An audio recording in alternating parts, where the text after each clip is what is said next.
उस रात के बाद मुंबई की रातें हमेशा चमकती रहती हैं।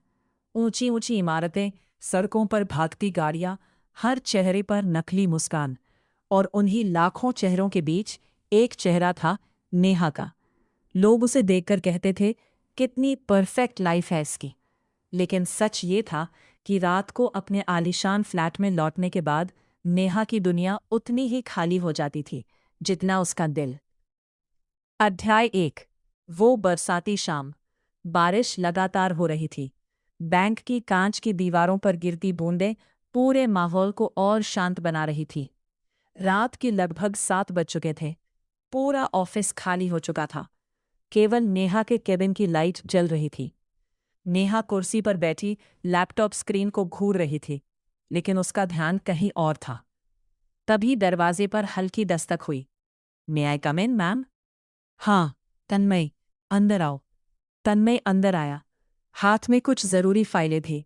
हल्की नीली शर्ट, थका हुआ चेहरा और आंखों में वही सादगी।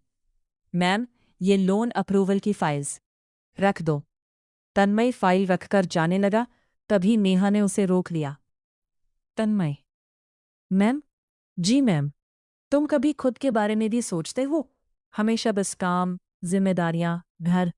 तन्मय हल्का मुस्कुराया। हर इंसान की जिंदगी में कुछ जिम्मेदारियां जरूरी होती हैं।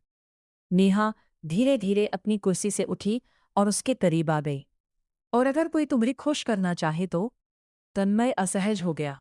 मैम, मैं समझा नहीं। नेहा ने उसकी आंखों में देखते हुए धीमी आवाज में कहा। तन्मय, मेरे करीब आओ ना। आज की रात मुझे भी तुम्हारे साथ कुछ खुशियां महसूस करने दो। और मैं वादा करती हूं, अगली बार तुम्हारा प्रमोशन पक्का। कमरे में अचानक भारी सन्नाटा छा गया। तन्मय की आंखों में हैरानी थी। उसने तुरंत एक कदम पीछे लिया। नेहा मैम, ये सब गलत है। आप कुंवारी हैं, लेकिन मैं शादीशुदा हूं और मैं अपनी पत्नी से बहुत प्यार करता हूं। नेहा का चेहरा उतर गया। तन्मय ने अपना लैपटॉप उठाया और बिना पीछे देखे केबिन से बाहर निकल गया। उस रात के बाद उसने बैंक से भी इस्तीफा दे दिया। अध्याय 2। नेहा की अकेली दुनिया। नमस्कार दोस्तों, मेरा नाम नेहा है। मैं एक प्राइवेट बैंक है। करोड़ों के फैसले लेना मेरे लिए मुश्किल नहीं, लेकिन अपनी तन्हाई से लड़ना हमेशा मुश्किल रहा। मेरे पापा बिजनेसमैन थे। बचपन से मुझे हर चीज़ मिली, बड़ा घर, गाड़ी, पैसा, अच्छे स्कूल। लेकिन वक्त ने धीरे धीरे सब छीन लिया। पहले माँ चली गई, फिर कुछ साल बाद पापा भी। उनके जाने के बाद रिश्तेदारों की असली शक्लें सामने आने लगी। सबको सिर्फ प्रॉपर्टी चाहिए थी। मैंने खुद को काम में झोंक दिया। ऑफिस ही मेरी दुनिया बन गया। लेकिन फिर मेरी जिंदगी में आया तन्मय। अध्याय 3। तन्मय कौन था? तन्मय किसी फिल्मी हीरो जैसा नहीं था। ना ज्यादा हैंडसम, ना अमीर, ना स्टाइलिश। लेकिन उसके अंदर कुछ ऐसा था जो बाकी लोगों से अलग था। ऑफिस की लड़कियां उसे पसंद करती थीं, लेकिन वो हमेशा दूरी बनाए रखता। कभी किसी से ऊंची आवाज में बात नहीं करता था। एक दिन नेहा ने उसे बैंक की कैंटीन में अकेले बैठा देखा। घर नहीं जाना? उसने पूछा। तन्मय मुस्कुराया। थोड़ा काम बाकी है। तुम्हारी पत्नी शिकायत नहीं करती? उसके चेहरे पर आंचन आ गई। सिया समझती है मुझे। उस दिन पहली बार नेहा को किसी से जलन हुई। खान 4। अध्याय 4। सिया एक साधारण लड़की थी। ना महंगे कपड़े, ना दिखावा, लेकिन उसकी मुस्कान में अजीब सुकून था। वो अक्सर तन्मय को लेने बैंक के बाहर आ जाती थी। एक दिन नेहा ने दूर से दोनों को देखा। सिया बारिश में भीग रही थी और तन्मय अपनी जैकेट उसके सिर पर रख रहा था। दोनों हंस रहे थे। नेहा कार के अंदर बैठी उन्हें देखती रही। उस पल उसे एहसास हुआ कि वो सिर्फ तन्मय को पसंद नहीं करती, वो उससे प्यार करने लगी थी। धाम 4। वो गलती। धीरे धीरे नेहा तन्मय को ज्यादा देर तक अपने केबिन में रोकने लगी। कभी कॉफी के बहाने, कभी काम के बहाने। तन्मय समझ रहा था, लेकिन हमेशा सम्मान के साथ दूरी बनाए रखता। लेकिन उस बरसाती रात ने सब बदल दिया। नेहा अपनी तन्हाई हार चुकी थी और उसी कमजोरी में उसने वो बात कह दी जो शायद उसे कभी नहीं कहनी चाहिए थी। धाम 6, इस्तीफा। अगली सुबह पूरा ऑफिस हैरान था। तन्मय ने इस्तीफा दे दिया था। इतनी अच्छी नौकरी छोड़ दी, कहीं दूसरी जगह ऑफर मिला होगा। लेकिन असली वजह सिर्फ 2 लोग जानते थे। नेहा पूरे दिन अपने कैबिन में बंद रही। उसने पहली बार महसूस किया कि उसने अपनी अकेलेपन में किसी अच्छे इंसान को चोट पहुंचा दी। अध्याय 7, अनजान मैसेज। 2 दिन बाद रात को नेहा बालकनी में बैठी थी। बारिश हो रही थी। तभी उसके फोन पर एक अनजान नंबर से मैसेज आया। तन्मय उतना सीधा नहीं है जितना दिखता है। साथ में एक फोटो थी। फोटो में तन्मय किसी लड़की के साथ कैफे में बैठा था। दोनों बहुत करीब लग रहे थे। नेहा का दिल धड़कने लगा। अगला मैसेज आया।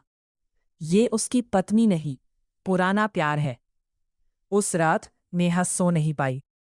अध्याय 8, टूटता भरोसा। दूसरी तरफ तन्मय भी परेशान था। नई नौकरी अभी मिली नहीं थी। घर का खर्च बढ़ता जा रहा था। सिया ने महसूस किया कि वो कुछ छिपा रहा है। तन्मय, सब ठीक है ना? हाँ, झूठ मत बोलो। उसकी आवाज भररा गई।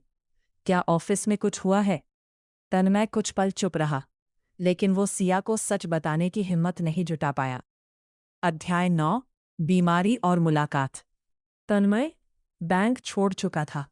नई नौकरी की तलाश में वो रोज शहर भर के इंटरव्यू दे रहा था, लेकिन किस्मत जैसे उसका साथ नहीं दे रही थी। उधर नेहा पिछले कई दिनों से ऑफिस नहीं जा रही थी। तेज बुखार और अकेलेपन ने उसे पूरी तरह तोड़ दिया था। एक शाम बैंक की पुरानी कर्मचारी पूजा ने तन्मय को फोन किया। सर, नेहा मैम की तबीयत बहुत खराब है। वो 3 दिन से ऑफिस नहीं आई। तन्मय कुछ पल चुप रहा। उसे याद आया, उस रात के बाद भी नेहा की आंखों में सिर्फ अकेलापन था, बुराई नहीं। रात करीब 9 बजे वो दवाइयां लेकर नेहा के फ्लैट पहुंचा। डोरबेल बजी। कमजोर कदमों से नेहा ने दरवाजा खोला और सामने तन्मय को देखकर हैरान रह गई। तुम? तन्मय ने धीरे से कहा। पूजा से पता चला आपकी तबीयत ठीक नहीं है, इसलिए देखने आ गया। नेहा कुछ पल उसे देखती रही।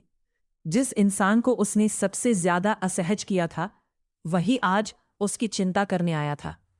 अंदर आओ। उसकी आवाज धीमी पड़ चुकी थी। तन्मय ने दवाइयां टेबल पर रखी। कमरे में अजीब सी खामोशी थी।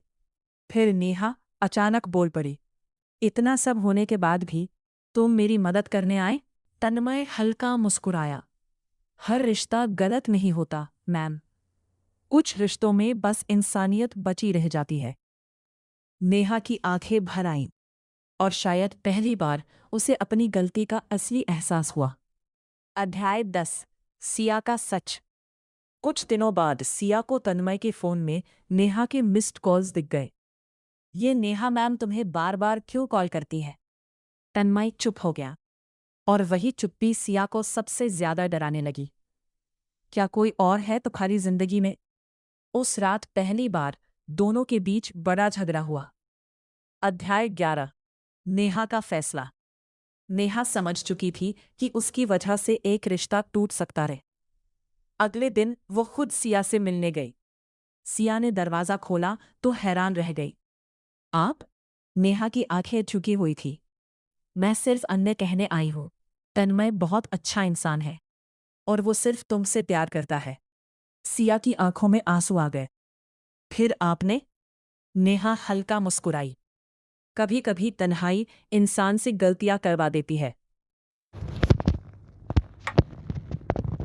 कुछ महीनों बाद तन्मय को नई नौकरी मिल गई। सिया और उसका रिश्ता पहले से ज्यादा मजबूत हो चुका था। और नेहा? उसने अपने अकेलेपन से भागना छोड़ दिया। अब वो हर रात बालकनी में बैठकर सिर्फ एक बात सोचती थी। कुछ लोग हमारी जिंदगी में हमेशा के लिए नहीं आते, लेकिन वो हमें जिंदगी का सबसे बड़ा सबक जरूर दे जाते हैं।